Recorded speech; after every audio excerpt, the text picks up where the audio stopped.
57 लाख ह्या ज्या नोंदी ज्या आहेत त्या नोंदी ज्या आहेत त्या सगळ्या खाडाखोड करून आणि सगळं हे करून अशा त्या आहेत आणि त्या नोंदी ज्या आहेत त्या नोंदी आम्हाला मुळीच मान्य नाही आहेत. आणि ह्या नोंदी ज्या शिंदे समिती जी आहे आधी निजामाच्या नोंदी सांगितलं, नंतर महाराष्ट्रावर सांगितलं, आता त्याची मुदत वाढवण्यात आलेली आहे.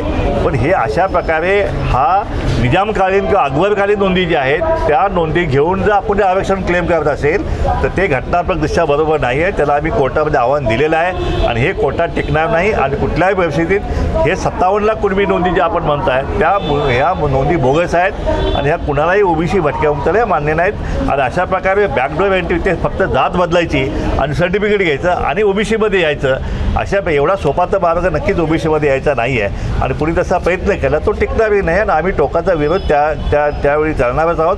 ह्या कुणबी नोंदी आम्हाला मुळीच मान्य नाही.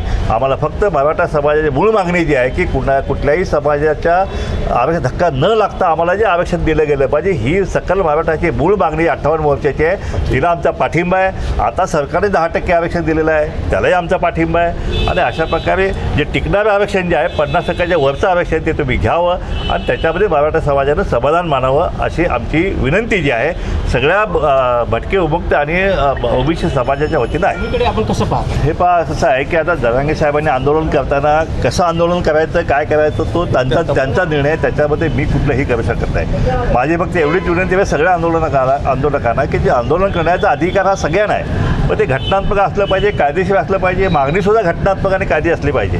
त्या ठिकाणी आपल्याला माहीत आहे राजस्थानमध्ये जे गुज्जर समाज आंदोलन झालं ते 550 अंत्ययात्रा निघाल्या, जवळजवळ 200 ट्रेन जाळल्या गेल्या, हजारो बसेस जाळल्या गेल्या, हजारो जखमी झाले लोक. पण शेवटी आरक्षण मिळालं का? नाही मिळालं नाही. कारण शेवटी घटनात्मक आरक्षण आहे. 15च्या 16च्याचं आरक्षण जे आहे त्याला सगळे निकष पूर्ण करणं आवश्यक असते. आणि म्हणून ही प्रक्रिया पूर्ण न करता जर आरक्षण घेणार असेल किंवा बॅकडोर एंट्री असेल तर ती कायद्यातसुद्धा टिकत नसते. आणि म्हणून हे कायद्यात टिकणारं आरक्षण आता सरकारने दिलेलं आहे ते आता मराठा समाजाने आता घ्यावं आणि त्यात समाधान मानून जे आहे पुन्हा एकदा जो आहे महाराष्ट्रामध्ये आपला जातीय सलोखा जो इतक्या वर्षानुवर्ष जो आपण ठेवलेला आहे तो पुन्हा त्या ठिकाणी हे करा. ओबीसी भटकेमुक्त गाव कुसाव्या राहणाऱ्या अनेक भटक्यामध्ये वाड्या वस्त्या आहेत, ह्या सगळी मंडळी आता भयभीत झालेली आहे की आपल्या आरक्षणात कोणी आपल्या मुलांचं भविष्य कोणी हिसकावून पाहत आहे का. म्हणून ही भावना जी आहे आता ही भावना आता संपली गेली पाहिजे. म्हणून माझी विनंती आहे आणि या आंदोलन करत असताना एकमेकाविषयी जी भाषा आपण जे वापरतो ती सुद्धा सुसंस्कृत आणि सभ्य भाषा असली पाहिजे. खालच्या पातळीची भाषा जी आहे ती पिढी वापरू नये. आम्ही सुद्धा शक्य तितकी तेवढी आम्ही काळजी घेतो की आमच्या बोलण्यामुळे कुणाच्या भावना दुखवू नये एवढ्या काळजीसुद्धा आम्ही सुद्धा घेत असतो. आणि सगळ्यांची काळजी घेतली तर महाराष्ट्रामध्ये जो आहे तो जातीय सलोखा जो आहे तो वाढण्यास मदत होईल.